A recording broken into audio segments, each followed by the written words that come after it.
Quella che vediamo alle nostre spalle sembra una villetta qualsiasi, in realtà è una comunità riabilitativa dell'ULSS 4 che si prende cura di persone che hanno problemi, disturbi dell'alimentazione. Dottor Salvo, sono strutture rare in Italia, immagino. Sì, sono strutture ancora purtroppo rare. La nostra azienda, anzi la Regione Veneto, in realtà ha istituito una rete di trattamento per i disturbi del comportamento alimentare che prevede tutti i livelli di cura, quindi dall'ambulatorio fino all'ospedalizzazione per i casi acuti, fino alle strutture riabilitative come quella che vedete alle nostre spalle adesso. Come avviene l'ingresso e quando ci si arriva? Ma si arriva alle nostre strutture riabilitative in genere dopo aver tentato un percorso ambulatoriale che non è andato a buon fine, che va sempre tentato prima di fare un ricovero in una struttura per ovvie ragioni di mantenimento nel luogo e nella famiglia. E quando questi trattamenti non funzionano o c'è un evento critico come un'ospedalizzazione, poi si pensa a dei ricoveri riabilitativi che possono essere di più o meno lunga durata e che sono focalizzati ad una fase del trattamento che serve sostanzialmente a permettere alla persona di riprendere una vita consueta al di fuori delle cure. Questa nella quale siamo adesso è una struttura riabilitativa per adulti con disturbi dell'alimentazione ed è gestita insieme alla cooperativa Insieme Si Può, che ha una partnership con la nostra azienda rispetto alla gestione di questa struttura. Poi c'è la Casa delle Farfalle, che è la nostra struttura storica, esiste ormai dal 99, che attualmente è una struttura dedicata esclusivamente ai disturbi dell'alimentazione e della nutrizione in età evolutive pediatriche invece. Che è quella più rischiosa forse o mi sbaglio? Che è quella tumultuosa. Gli esordi oggi sono molto precoci, e parliamo di esordi ormai collocati tra i 12 e i 14 anni dei disturbi dell'alimentazione, e la caratteristica clinica predominante è la tumultuosità, nel senso che le bambine, perché di questo si tratta, le preadolescenti quando hanno esordi di qualunque disturbo alimentare e spesso finiscono ospedalizzate e poi nelle strutture riabilitative per riprendere una vita un po' più normale. Perché ricordiamo, rischiano la vita queste ragazzine. Sì, i disturbi dell'alimentazione e della nutrizione hanno una mortalità molto elevata. Sono la patologia psichiatrica con la più alta mortalità in realtà, spesso per cause organiche, talvolta perché le persone pongono fine alla propria vita in maniera volontaria. Devo anche dire però che nei circuiti di trattamento ben condotti, come sono quelli in Regione Veneto, e in realtà gli eventi letali o disgraziati, insomma, nell'ambito delle cure sono estremamente rari.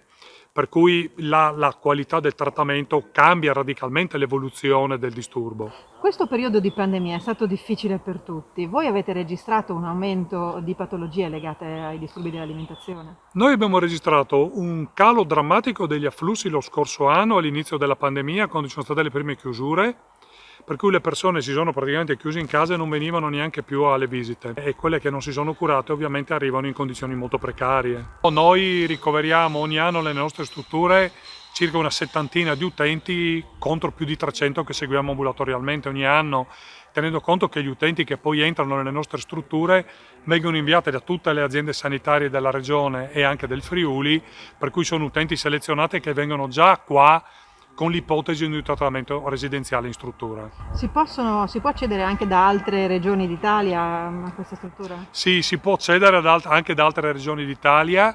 Noi però, essendo una struttura pubblica la nostra, prendiamo soltanto utenti per i quali c'è un programma con i servizi del territorio, nel senso che non prendiamo utenti che vengono qua spontaneamente o con le famiglie per essere ricoverati. Noi vogliamo che ci sia un percorso di cura attivato dalle aziende sanitarie di residenza, all'interno del quale viene fatto un progetto terapeutico e riabilitativo per quel singolo utente, rispetto al quale noi in quel caso ci prestiamo.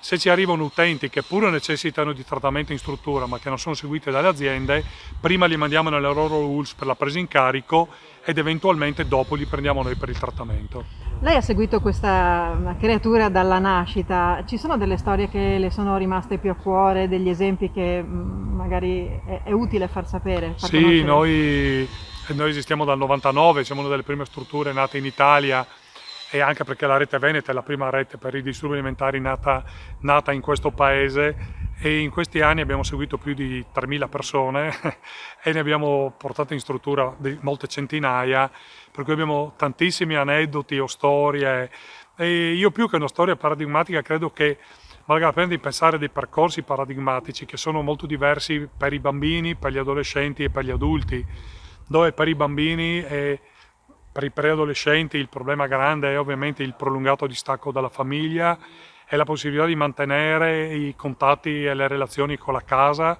con gli amici e con la scuola. Per cui tutti i percorsi di inserimento scolastico, di riavvicinamento con gli amici, di attività che vengono svolte qua anche se magari i bambini o i ragazzi vivono in altre città e quindi tutto questo lavoro che i nostri educatori fanno quotidianamente per mantenere l'inserimento.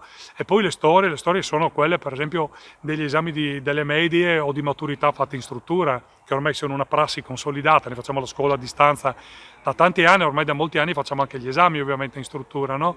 Perché abbiamo le commissioni che vengono, fanno gli esami, magari li fanno in giardino, no? Adesso al di là del Covid anche prima, quindi no? Con questa modalità un po' anche casereccia di affrontare delle prove che per i ragazzi sono molto importanti come lo sono state per noi, no?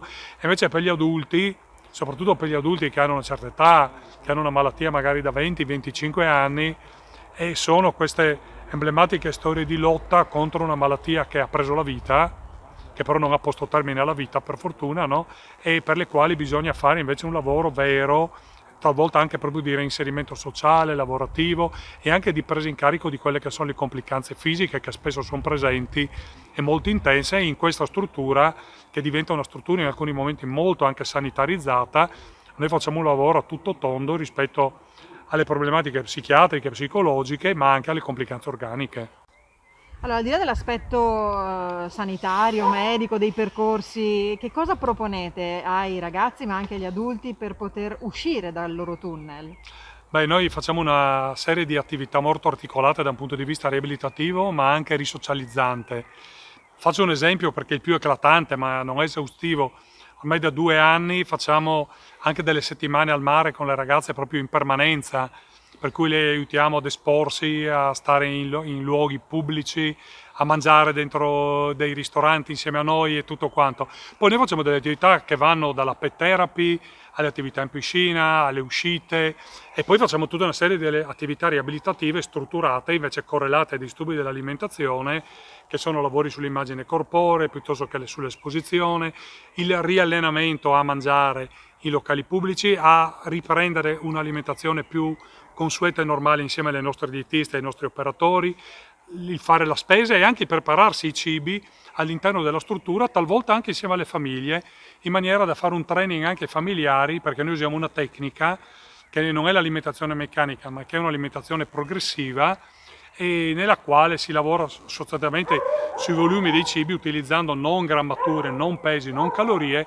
ma come facciamo a casa se uno mi invita a pranzo mi dà un piatto di pasta, non pesa la pasta e quindi noi facciamo tutto un training anche da questo punto di vista. Perché sembra normale, riprendo a mangiare, invece è anche doloroso in certi casi. È doloroso e complesso, talvolta richiede molto tempo, richiede talvolta delle tappe anche molto cruente, l'utilizzo del sondino in una prima fase, degli integratori, poi il passaggio ai cibi e poi l'utilizzo di cibi progressivamente più complessi.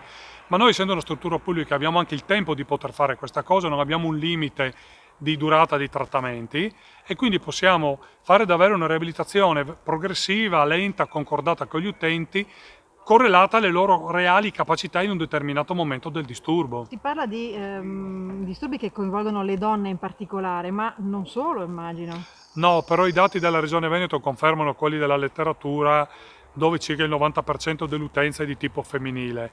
Noi abbiamo, anche in questo momento, abbiamo dei ragazzi nella comunità per i minori ricoverati in struttura, non sono tantissimi quelli che seguiamo, è vero anche che poi cambia la percentuale di maschi rispetto al disturbo. Noi siamo abituati a pensare all'anoressia, ma i disturbi dell'alimentazione e della nutrizione sono tanti e iniziano in età talvolta precocissima. Il disturbo evitante, che è un disturbo adesso che è classificato da solo pochi anni, è un disturbo che esordisce in età pediatrica il più delle volte e che ha invece una prevalenza maschile molto elevata. Quindi è un mondo quello dei disturbi dell'alimentazione, che fa parte della salute mentale ma che è anche molto diverso per molti aspetti.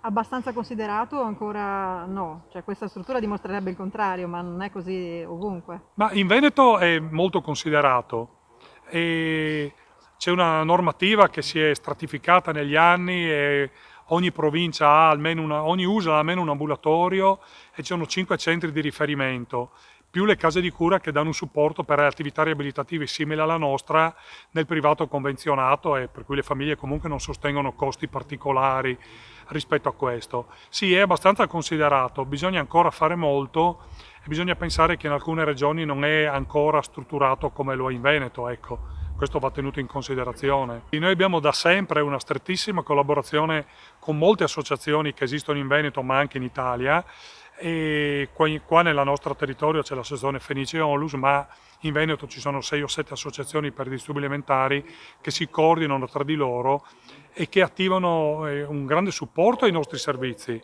Poi attivano per esempio tutti dei gruppi di auto e mutuo aiuto, all'interno dei quali noi facciamo transitare per esempio delle nostre psicologhe come supporto ai gruppi stessi, per cui c'è una collaborazione strettissima che adesso ultimamente è esitata nell'apertura di una foresteria di cui vi parleranno magari meglio i rappresentanti delle associazioni, che ci sta permettendo di ospitare degli utenti in questo momento, il Covid non permette di ospitare familiari, che vengono da altre zone a farsi curare qua e mentre sono in trattamento ambulatoriale sono ospitate gratuitamente. Quindi anche qui c'è una collaborazione molto corposa, molto florida, delle fondazioni aiutano, ci sono delle raccolte di fondi, funziona molto bene la collaborazione da questo punto di vista. Sono genitori sui quali è caduta addosso una tremenda novità. Io sono un genitore che nel 2012 improvvisamente ha scoperto che la figlia non mangiava più e stava per morire, che è stata salvata proprio per i capelli, come si suol dire, è stata ricoverata e dopo questo salvataggio ho deciso e abbiamo deciso in tanti di restituire questo aiuto ricevuto aiutando volontariamente altri genitori, quindi facendo sviluppare questa associazione che adesso ha dei gruppi di mutuo aiuto sparsi un po' in tutto il Veneto, perché sono gruppi che fanno incontrare i genitori che hanno i figli ammalati o che sono ammalati o che sono usciti e così questi genitori possono per un'ora piangere tranquillamente, per un'ora ascoltare altri genitori che sono usciti, che stanno uscendo. Questi gruppi mutuo aiuto sono sempre anche strutturati con un tecnico, una psicologa che quindi ci evita di dire stupidaggini o dire cose non corrette anche dal punto di vista tecnico-medico. E poi questa associazione fa tantissime altre cose, perché noi stiamo facendo la prevenzione nelle scuole e adesso siamo finalmente orgogliosi di annunciare che abbiamo aperto questa foresteria, anche grazie al contributo della Fondazione Segafredo Zanetti, che ringraziamo anche in questo momento. E questa foresteria era proprio uno dei nostri focus, perché cosa succede? Abbiamo genitori ricoverati nelle strutture qua, minori, maggiorenni, eccetera, che vengono un po' da tutta Italia. E qua ci sono genitori che si mangiano la casa per poter dormire qua, star qua anche mesi. E quindi noi, grazie al contributo della Fondazione, abbiamo trovato un appartamento con 6 posti letto dove diamo ospitalità gratuita a queste famiglie. In questo caso adesso abbiamo delle ragazze che stanno facendo l'ambulatorio, quindi studiano, lavorano all'università, le ospitiamo gratuitamente. Ecco. E loro si curano. E loro si curano. Tra l'altro la Fenice è una cosa molto importante da dire, lavora molto nelle scuole. Stiamo lavorando benissimo col distretto sanitario locale dell'ASL e stiamo per approntare anche un ristoro trimestrale che verrà dato alle famiglie che hanno i figli che vengono riportati a casa, quindi andrà un tecnico per una volta alla settimana per 3 mesi per dare delle risposte a tantissime domande che sono i genitori, perché la cosa che deve passare è che l'anoressia sono delle malattie, però a queste malattie i genitori non si preparano, non lo sanno e arriva come una sciabolata che ti gela il sangue, che distrugge un po' la famiglia, tant'è che noi stiamo anche cercando di approntare un gruppo per i fratelli, perché cosa succede? Tu quando hai una figlia che sta per morire pensi solo a quella, ma hai anche altri figli, se la fortuna c'è, se tu l'hai fatto per scelta con tua moglie, e quindi li trascuri e questi soffrono. Io ho saputo dopo anni che la mia figlia maggiorenne ha sofferto tantissimo della malattia della sorella, perché noi l'abbiamo un po', tra virgolette, abbandonata. Eh sì, Ecco. c'era l'emergenza ovviamente. Esatto. Ma voi prima di scoprire di essere aiutati, ecco, come avete vissuto il fatto che vostra figlia non mangiava? Non mangiava e basta? È una cosa, cioè lei deve pensare che mia figlia faceva la seconda linguistico, ha finito le scuole a metà giugno così, giocava a tennis, era felice, contenta, una ragazza radiosa era la migliore della classe, campanello d'allarme, che poi abbiamo scoperto un campanello d'allarme. E abbiamo passato un luglio meraviglioso. In agosto ho lavorato nella comunità lì dove noi abitiamo per aiutare nella festa della comunità, eccetera. E poi improvvisamente ha deciso di non mangiare più. Ha Cosa mai è successo? spiegato perché? No, ci sono mille cause, mille spiegazioni. Pensate, voi dovete pensare che anche studi recenti hanno scoperto che c'è anche della genetica di mezzo, quindi può esserci anche un motivo genetico nel risorgere di queste malattie. Quindi, insomma, ci sono tante motivazioni, possono essere dalla più banale, da una presa in giro perché magari se sei troppo grassa o sei troppo magra o questo, o un fidanzato che ti lascia, ma non possiamo banalizzare su queste cose qua, cioè è veramente una cosa molto grave e molto complessa, perché proprio questa è una malattia, non è come tante volte anche nei media si fa passare come la malattia della moda, delle modelle, cioè non è così, non è così. Altra cosa che ho piacere di affermare è che con la Fenice e altre associazioni abbiamo fondato il coordinamento nazionale. Io sono stato presidente per 3 anni, adesso sono vicepresidente nel 2014. Abbiamo 17 associazioni in tutta Italia e abbiamo proprio presentato quest'anno un libretto diciamo, redatto e controllato dal nostro comitato scientifico che è retto dal dottor Salvo, insieme a altri illustri medici del Bambin Gesù di Roma, di Milano, la Sara Bertelli di Milano, Walter Milano di Napoli o Giovanni Battadaga per dire di Torino, e non voglio tutti nominarli, non posso nominarli tutti. Questo libretto è fatto proprio per aiutare i medici di base e i pediatri di libera scelta ad avere dei segnali, a capire i 10 comandamenti per capire, perché cosa è successo anche a mia figlia. Io sono andato dalla mia amica medico di base, che è del 58 come me, e lei cosa ha fatto? Non ha capito e mi ha mandato da un dietista, da un dietologo, che così siamo precipitati ancora di più. Quindi è importante fare prevenzione, noi la facciamo con i medici di base, i pediatri, la facciamo nelle scuole dove stiamo lavorando bene sia con gli alunni e anche con gli insegnanti, perché adesso stiamo lavorando anche con incontri dedicati agli insegnanti, che tra l'altro con la pandemia diciamo che il disturbo è aumentato del minimo il 30% in tutta Italia, perché abbiamo le nostre associazioni che ci parlano e abbiamo fatto un incontro proprio la settimana scorsa con gli insegnanti di Padova. Hanno tantissimi insegnanti, hanno in media 2 o 3 ragazze anoressiche in classe. Pensate a voi, questi insegnanti, cioè loro dovrebbero insegnare in teoria, no? Allora noi cerchiamo come associazione di dare una mano anche a loro per dare delle dritte, per capire dove rivolgersi, cosa fare, come non fare. Noi vogliamo però comunque passare per gente che vuole insegnare. Noi siamo genitori volontari che vogliono aiutare gli altri. Qui presente abbiamo Giorgio Doreto, che è un mio caro amico, soprattutto è un volontario che non ha avuto problemi con i figli di Fortunatamente. e volontariamente da anni dà un contributo veramente prezioso all'associazione, perché crediamo molto anche in questi gruppi di mutuo aiuto, perché sono veramente molto molto utili. Anche lei ha delle storie che le sono rimaste impresse in tanti anni di attività? Ce ne sono tantissime, ma io dico sempre, sono sempre storie positive, perché alla fine la luce al fondo del tunnel c'è. Sono ragazzi che sono stati 6 mesi, anche un anno ricoverate, però alla fine si è trovato con la cura, perché delle volte servono anche le medicine, si è trovato quel giro di volta che ha salvato queste ragazze, i genitori hanno cominciato a respirare. Ed è valorizzare molto, e noi apprezziamo molto quei genitori che, pur avendo la figlia guarita, restano nei gruppi di mutuo aiuto, noi chiamiamo i genitori vecchi tra virgolette, e restituiscono l'aiuto ricevuto agli altri genitori, confortano, danno delle idee, danno delle dritte, perché noi stiamo lavorando anche sul tavolo regionale con Coordinamento Veneto, perché cosa succede?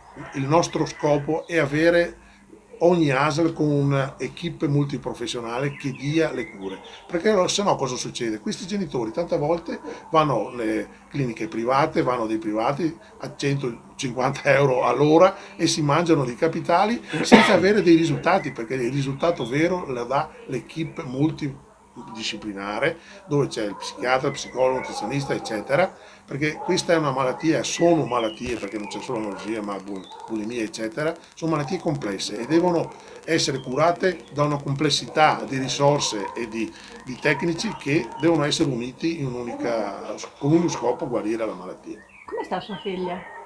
Mia figlia sta bene, fa l'università, si è già laureata alla triennale, ha il fidanzato, è felice, rompe le scatole molto di più di prima, quindi io sono felicissimo, infatti litighiamo ma poi ci abbracciamo sempre perché io voglio far passare questo messaggio qua, che i genitori non sono preparati e questa è una malattia, è come ti esplodesse una bomba nella casa. Io mi ricordo ancora le telefonate che faceva mia figlia dalle 9 alle 9 e mezza di sera con mia moglie sul divano che piangeva e io seduto fuori che ascoltavo dalla finestra e continuavo a piangere, non riuscivo a trattenere il pianto. Cioè, bisogna capire perché tanti genitori se ne fanno una colpa.